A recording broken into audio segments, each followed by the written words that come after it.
Alex Carter looked up at the massive glass dome of Galactic University's main hall. Stars shone through the clear ceiling, different from the ones he knew back in Arizona. He took a deep breath and adjusted his backpack.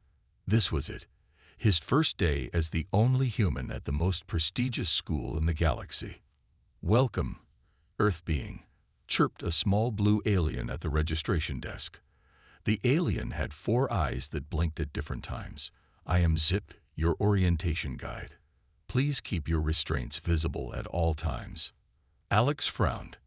"I don't have restraints." All 4 of Zip's eyes widened. "But you are from Earth, a Class 12 death world. The gravity, the predators, the weather systems, the microbes. How did you survive without restraints?" "We call it growing up in Phoenix," Alex said with a small smile. "The summer heat is pretty good training for harsh conditions." Zip made a nervous clicking sound and handed Alex a red badge. "Please wear this at all times. It alerts others that you are a Death Worlder." Alex took the badge and pinned it to his shirt. He had known this was coming. Earth had only joined the Galactic Union 3 years ago, and humans were still seen as scary oddities, creatures from a planet so dangerous that most aliens couldn't survive there for even a day. His dorm room was at the end of a long hallway. Alex noticed that the rooms nearby had been left empty. There was a yellow warning sign on his door that read, "Caution, Death World species, do not provoke." "Great," Alex muttered. "Just what I needed to make friends." Inside, the room was bigger than he expected. The bed was oddly shaped, more like a bowl than a flat surface. The gravity felt lighter here than on Earth, making his movements slightly bouncy. Alex unpacked his few belongings, including his running shoes and workout clothes. If there was one thing he wouldn't give up, it was his daily exercise routine. After settling in, Alex checked his student tablet. There was a message from Dean Orlix, welcoming him to the first ever human exchange program. The message ended with, "Remember, your actions represent all of humanity. Please try not to hurt anyone." Alex sighed. He wasn't some kind of monster. He was just a biology student who wanted to learn about alien life forms. The next morning, Alex attended his first class, Interspecies Communication. As he walked in, the room went silent. 20 different alien species stared at him. Some had tentacles, others had wings, and one appeared to be made entirely of shimmering gas. "Ah, our Earth student has arrived," said Professor Lan, a tall, thin alien with skin like tree bark. "Please take a seat, perhaps the reinforced one in the back." Alex nodded politely and sat down. The nearest students scooted their desks away. "Today we will discuss how different evolutionary paths create different communication needs," Professor Lan continued. "For example, species from high-gravity worlds often have more compact communication styles, while those from gas giants tend toward musical patterns." "What about Death Worlders?" asked a jellyfish-like student floating in a water tank. Professor Lan's skin rustled nervously. "Well, Death World species like humans often communicate with directness due to their need to react quickly to dangers." "We're not always direct," Alex said, raising his hand. "We also use humor, sarcasm, and subtle body language." The class stared at him as if he had announced he ate babies for breakfast. After class, Alex explored the campus. The gardens had plants from 1,000 worlds, the library contained knowledge dating back millions of years, and the science labs had equipment he couldn't even recognize. Despite the stares and whispers, Alex felt excited. This was why he had come. That evening, he checked the school's facilities listing and found what he was looking for, a recreation center. The description said it catered to all species' exercise needs. "Perfect," Alex said to himself. "A good workout is exactly what I need to feel more at home." He had no idea that his simple desire to stay fit was about to cause a campus-wide panic. The next morning, Alex woke up early. He put on his running shorts, a plain gray t-shirt, and his well-worn sneakers. He grabbed a small towel and his water bottle before heading to the recreation center. The campus was quiet at this hour, with only a few early risers moving about. The recreation center was a massive dome with different sections visible through its clear walls. Alex could see areas with pools of strange liquids, anti-gravity chambers, and what looked like a garden where plant-based aliens were stretching their limbs toward light panels. At the front desk sat a blob-like creature with small eyes floating in its clear body. A name tag attached to its surface read Blip. "Good morning," Alex said. "I'd like to sign up for gym access, please." Blip's small eyes focused on Alex, then drifted to the red Deathworlder badge on his shirt. The alien's entire body shivered. You want to use our exercise facilities." Blip's voice bubbled out from somewhere inside its gelatinous form. "Yes, just the basic stuff. Weights, treadmill, that kind of thing," Alex replied. Blip's body rippled with what seemed like panic. One eye floated to a console where it pressed a button. "I need to check something. One moment, please."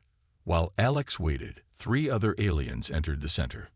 One looked like a tall insect, another had fur and 6 legs, and the third floated slightly above the ground. They all stopped when they saw Alex. "Is that an Earth human?" the insect-like alien clicked to its friends. "Yes, a Class 12 Deathworlder," whispered the floating one. "I heard they can run for days without stopping and lift many times their body weight.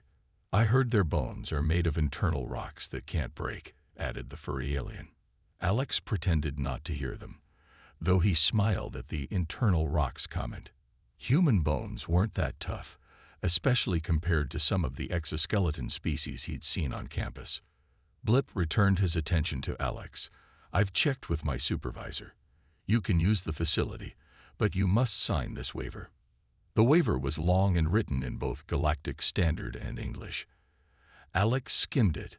"Not responsible for damages caused by Deathworld physiology. Must maintain safe distance from Class 3 and below species. No excessive displays of strength or stamina." "This is just for exercising, right? Not combat training?" Alex asked, confused. "Please just sign," Blip bubbled anxiously. Alex signed the form and received his gym access card. As he walked toward the main exercise area, he noticed the other aliens were watching him carefully. Some even tapped on their communication devices, their eyes never leaving him. Inside the main gym area, equipment was arranged in sections.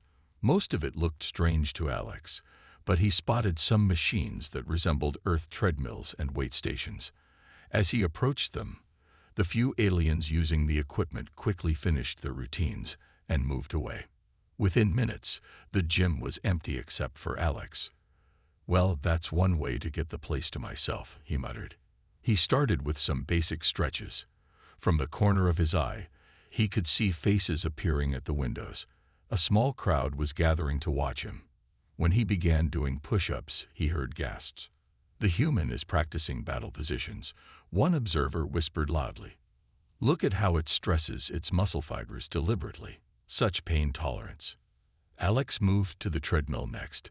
He set it to a moderate pace and began jogging. The crowd grew larger. Some aliens were recording him with devices. Others were consulting datapads, probably looking up information about humans. A tall, 4-armed blue alien cautiously entered the gym and approached Alex, stopping about 10 feet away. "Hello, Earth being. I am Krill from the Xenobiology Department. Would you mind if I observe your exercise routine for my research?" Alex, still jogging, nodded. "Sure, but it's nothing special. Just staying in shape." "In shape for what?" Krill asked with genuine curiosity. "Just to be healthy," Alex replied. Krill looked confused. "You mean you're not training for combat or survival challenges?" "No, just regular exercise," Alex said. Don't beings from other worlds exercise regularly?" "Not voluntarily," Krill said. "Not when there's no immediate threat." Alex realized then just how differently evolution had shaped their species. What was routine maintenance for him seemed like bizarre behavior to them. The crowd at the window continued to grow. Word spread quickly across campus about the human in the gym. By the time Alex returned the next day, a viewing area had been set up behind a clear safety barrier.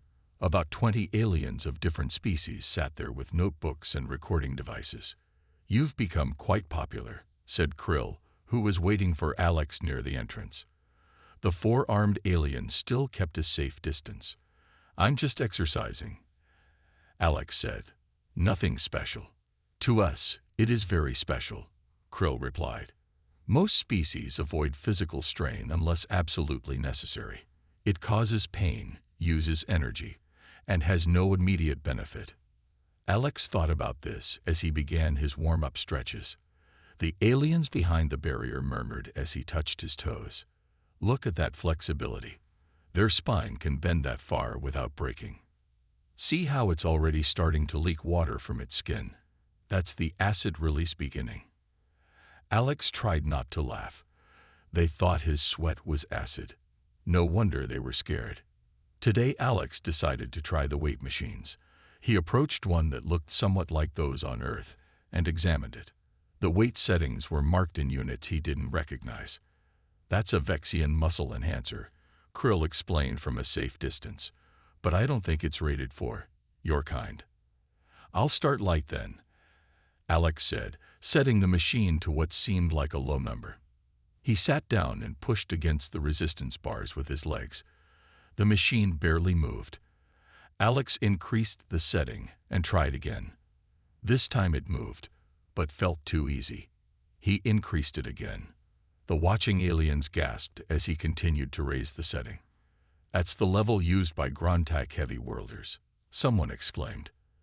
"Their planet has triple Earth's gravity." Alex finally found a setting that gave him a decent workout. As he began his repetitions, he noticed that Krill was taking detailed notes. "What are you writing?" Alex asked between sets. "I'm documenting how your muscle fibers don't tear despite the pressure," Krill answered. "It's remarkable. On my world, such strain would cause immediate injury." After finishing with the weights, Alex moved to an open area for some bodyweight exercises. He began doing burpees, dropping to a push-up, jumping back up, then jumping with his hands in the air. The viewing area erupted in concerned chatter. "It's simulating combat moves." "No, it's practicing escape techniques for predator encounters. Look at how it willingly falls, then rises again and again." A small green alien with large eyes approached Krill. "Is it safe for us to be this close?" The human is clearly preparing for something violent. "I'm just doing cardio," Alex called out, having overheard. "It's good for my heart." This caused even more confusion. "You deliberately stress your circulatory organ?" the green alien asked, horrified. "It makes it stronger," Alex explained between breaths. "Fascinating," Krill said, writing rapidly. "Humans improve functionality through controlled damage." After Alex finished his workout and wiped his face with his towel, a group of insect-like aliens entered the gym. They were each about 5 feet tall with hard exoskeletons and 4 arms similar to Krill's, but more muscular. They moved with confidence and surveyed the room with compound eyes. "So this is the Death Worlder everyone's talking about," said the largest one, approaching Alex. Unlike the others, this alien came right up to him without showing fear. "I am Zex, captain of the Croden physical competition team. We've been hearing stories about your abilities." "Just staying in shape," Alex said, extending his hand out of habit. Zex looked at the hand but didn't take it. Instead, the alien made a clicking sound that might have been laughter. "On my world, we don't just stay in shape. We compete. We prove our worth." Zex's voice had a challenging tone. "Perhaps you'd like to demonstrate these famous human capabilities in a more measurable way." The other Crodens clicked their mandibles in what seemed like agreement. "Are you challenging me to some kind of contest?" Alex asked. "Precisely," Zex replied. "A friendly competition between species, unless Deathworlders only exercise for show." The aliens in the viewing area were watching intently. Alex realized this was about more than just him now. Like it or not, he had become a representative of all humans. "What kind of competition did you have in mind?" he asked. The news of the challenge spread through Galactic University faster than light speed. By lunch, everyone was talking about the upcoming contest between the human and the Croden team. Alex sat alone in the cafeteria, trying to ignore the stares and whispers. "May I join you?" asked a soft voice. Alex looked up to see a human girl with short brown hair and bright eyes. He nearly dropped his fork in surprise. You're human," he said. "Last time I checked," she smiled. "I'm Ellie Mason, Xenobotany Department. I've been here for 3 months. 3 months. But I was told I was the first human student." Ellie sat down. "You're the first in the main exchange program. I'm here on a specialized research grant. I've been keeping a low profile." She glanced at his red badge. "Unlike some people, it wasn't by choice," Alex said. "And now I've been challenged to some kind of physical competition by a group of insect aliens." "The Crodens," Ellie nodded. "They're from a high-gravity world with intense atmospheric pressure. They're naturally strong and have great endurance. Their exoskeletons can withstand enormous pressure too."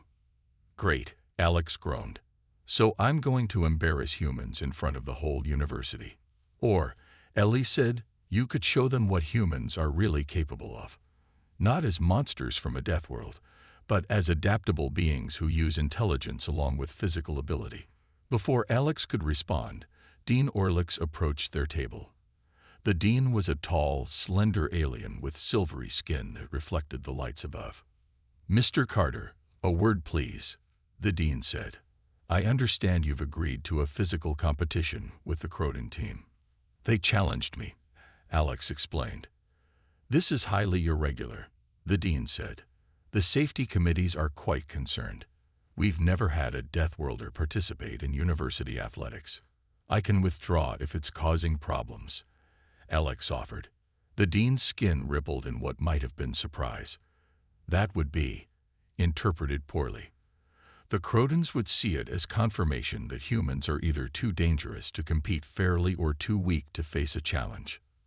"So what do you suggest?" Alex asked. "The competition will proceed, but with strict safety protocols," the dean decided, "and clear rules to prevent incidents." After the dean left, Ellie leaned forward. "You're going to need training. Crodens don't just compete for fun. They compete to win." Later that day, Alex met with Zex to discuss the competition details. Krill came along as a neutral observer. They gathered in a small meeting room near the recreation center. "Our challenge will have 4 events," Zex explained, mandibles clicking with excitement. "Endurance running, strength testing, obstacle navigation, and aquatic mobility." "Swimming?" Alex asked, surprised. "Is that a problem for humans?" Zex's compound eyes gleamed. "No," Alex said quickly. "Just unexpected." "The competition will be in 2 weeks," Zex continued. "Each team may have up to 3 members." "Team?" Alex frowned. "I thought this was between you and me." "Between Crodens and humans," Zex corrected. "Surely there are other humans willing to join you." Alex thought of Ellie. Would she want to get involved? As if reading his mind, Krill spoke up. "There is another human on campus. Perhaps they could participate." "Excellent," Zex clicked. "A proper competition, then. We look forward to testing ourselves against Deathworlders." The Croden extended a hard chitinous arm. "May the best species win." Alex shook the offered limb carefully. The Croden's grip was powerful. After Zex left, Krill turned to Alex. "You should know that Crodens evolved as hive defenders. Competition is their way of establishing hierarchy without actual combat." "So this is serious for them," Alex said. "Very," Krill confirmed. "And something else you should know. Word of this competition has reached beyond campus. Representatives from several galactic species will be attending to observe human physical capabilities firsthand. Alex's stomach tightened. No pressure, right? On the contrary, Krill said, missing the sarcasm. There will be enormous pressure. The impressions formed here may influence galactic opinions of humans for years to come. Alex nodded slowly.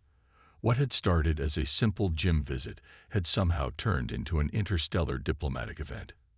He needed to find Ellie right away. Alex found Ellie in the university gardens, studying a plant that changed colors when she touched its leaves. She listened carefully as he explained about the competition and its importance. So basically, we're now unofficial ambassadors for Earth, she said when he finished. Pretty much, Alex nodded. Will you join the team? I know it's asking a lot. Ellie smiled.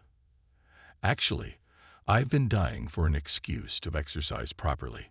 I've been sneaking workouts in my room to avoid attention. The next morning, they met at the gym before anyone else arrived. As they were warming up, the door opened. Both humans froze, expecting more curious alien observers. Instead, a small group of students entered hesitantly. Alex recognized the green alien with large eyes from before. With them was a tall, plant-like being with vines for arms, and a tiny creature that floated slightly above the ground. "Hello," said the green alien. "I am Dax. We were hoping, that is, if you don't mind, could we train with you?" Alex and Ellie exchanged surprised looks. "You want to train with us?" Ellie asked. "Aren't you afraid we'll hurt you?" The plant-like being stepped forward. "I am Vira. My species is Florian. We believe there is much we could learn from your exercise methods." "And I," said the tiny floating creature in a high-pitched voice, "am Trill. I wish to improve my physical coordination. My people rely too much on mental abilities and technology." "But why us?" Alex asked. "Why not the Crodons? They're strong too." "Crodons are born strong because of their world," Dax explained. "You became strong despite your world trying to kill you. That seems more useful to learn." Alex hadn't thought of it that way. Humans didn't consider themselves particularly strong, but compared to many species here they were. "All right," he said, "but we'll need to adapt the exercises for different body types." Over the next week, their training group grew. Each alien had different reasons for joining. Vera wanted to improve her respiratory efficiency so she could process carbon dioxide faster. Dax, from a low-gravity world, wanted to build density in his slender body. Trill, smallest of the group, admired human coordination and agility. Alex and Ellie modified Earth exercises for each species. Vera couldn't do push-ups, but she could stretch her vine arms to build flexibility. Dax used lighter weights but did more repetitions to build endurance without strain. Trill worked on precision movements that required focus. In return, the aliens taught the humans about their own physical abilities. Vera showed how she could absorb energy directly from light. Dax demonstrated how his species could redirect gravity's pull around their bodies. Trill revealed that his people could sense tiny vibrations in the air to see objects behind them. During one session, Krill arrived with recording equipment. "The science faculty is fascinated by your training methods," he explained, setting up his devices. "This exchange of physical techniques across species has never been studied." "We're just helping each other," Ellie said. "Exactly." Krill's four arms gestured excitedly. "Most species guard their biological advantages. This willing exchange is unprecedented." As news of their mixed species training spread, other students began to see humans differently. In the cafeteria, aliens no longer moved away when Alex or Ellie sat down. In classes, professors stopped treating them as dangerous curiosities. One afternoon, Zex and another Crodon appeared at their training session. The room went quiet. "We have been observing your preparations," Zex said, mandibles clicking slowly. "Your methods are unexpected. Is that a problem?" Alex asked cautiously. "Not at all," Zex replied. "It is enlightening. We Crodons have always trained alone, believing our methods superior, but perhaps there is value in diversity. "Would you like to join us?" Ellie offered. Zex seemed surprised by the invitation. "That would not give you an advantage in our competition."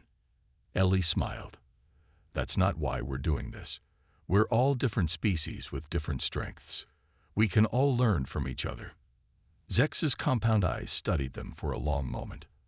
Then, to everyone's surprise, the Croton stepped forward and joined the circle of training aliens. "Show me these burpees that have caused so much discussion," Zex said. Alex demonstrated, and soon the tough Croton was attempting the exercise, chitinous legs bending awkwardly. For the first time since arriving at Galactic University, Alex felt like he truly belonged. The day of the competition arrived. The university had converted the main sports arena for the event. Bleachers surrounded a track, a pool, and various equipment stations. Alex was shocked to see that every seat was filled. Students, faculty, and visitors from across the galaxy packed the arena. "I didn't realize it would be this big," he whispered to Ellie as they waited in the preparation area. "Look at the viewing boxes." Ellie pointed up to special sections high above the arena. "Those are diplomatic representatives from at least 6 different worlds." Alex's stomach tightened. Great. No pressure. Their training partners, Vira, Dax, Frill, and others, came to wish them luck. Even Krill was there, though officially he was present as a scientific observer. "Remember, different species have different advantages," Krill said. "The Crotons will likely excel in the strength event due to their exoskeletons, but you may have advantages in endurance and adaptability." A loud buzzer sounded, and the competitors were called to the center of the arena. Alex and Ellie walked out, wearing simple Earth workout clothes with small patches showing the human flag. The crowd murmured at the sight of 2 Deathworlders walking freely without restraints. Across from them, Zex led a team of 3 Crotons. Their hard exoskeletons gleamed under the arena lights. They clicked their mandibles in a formal greeting. Dean Orlix floated to the center on a hovering platform. "Welcome to the first ever human Croton athletic exhibition," the Dean announced, voice amplified throughout the arena. "Today we witness a historic moment of interspecies cooperation and friendly competition." Alex noticed armed security officers positioned around the arena. One held what looked like a large tranquilizer gun. Apparently, some still feared what humans might do. "The first event is the endurance run," announced the Dean. "Competitors will run until they choose to stop or can no longer continue safely." Alex and Ellie took their positions alongside Zex and another Croton named Click. The track glowed with soft blue light. A tone sounded, and they began to run. The Crotons started fast, their 6 legs moving in perfect coordination. Alex and Ellie kept a steady pace, knowing that human endurance was their advantage. After 20 minutes, Click began to slow. After 30, Zex was breathing heavily, his mandibles quivering with effort. After 45 minutes, both Crotons stopped, their bodies not designed for such prolonged exertion. Alex and Ellie continued running for another 15 minutes before they too stopped, not wanting to embarrass their opponents. The crowd was silent, then erupted in excited chatter. "The humans won the first event," said the Dean, sounding surprised. The strength test came next. Competitors had to lift progressively heavier weights. Here, the Crotons dominated. Their powerful exoskeletons allowed them to lift weights that made Alex and Ellie struggle. When Zex lifted a weight that Alex couldn't budge, the Croton section of the audience clicked their approval. "The Crotons win the second event," announced the Dean. "The competition is tied." The third event was the obstacle course. It included climbing walls, balance beams, and tunnels designed to test agility and problem-solving. Alex navigated the course smoothly, his human flexibility an advantage. Ellie did even better, her smaller size helping her move through tight spaces. But the Crotons were impressive too. Their multiple limbs made climbing easy, and their hard bodies could simply crash through barriers that humans had to carefully navigate. In the end, Alex finished just ahead of Zex, while Ellie and Click tied for third place. The humans narrowly win the third event, said the dean. The final event was swimming. The pool contained a clear, slightly thicker than water liquid that was safe for both species. Alex had been worried about this event, but during training, he had discovered that the Crodons, despite their strength, were not natural swimmers. Their hard exoskeletons made them less buoyant. As they lined up at the edge of the pool, Zex looked at Alex. May the best species win the final challenge, the Crodon said. How about may the best individuals win? Alex suggested. Zex's mandibles clicked in what Alex had come to recognize as a smile. Even better. The buzzer sounded, and they dove into the pool. The swimming event proved to be the most exciting of the competition. Ellie took an early lead, her smooth movements cutting through the liquid efficiently. The Crodons struggled at first, their hard bodies sinking rather than floating. But they adapted quickly, using their multiple limbs to push through the water with powerful strokes. Alex found himself neck and neck with Zex for most of the race. The Crodon's determination was impressive. When they reached the final turn, Zex's exoskeleton caught on the edge of the pool, slowing him down.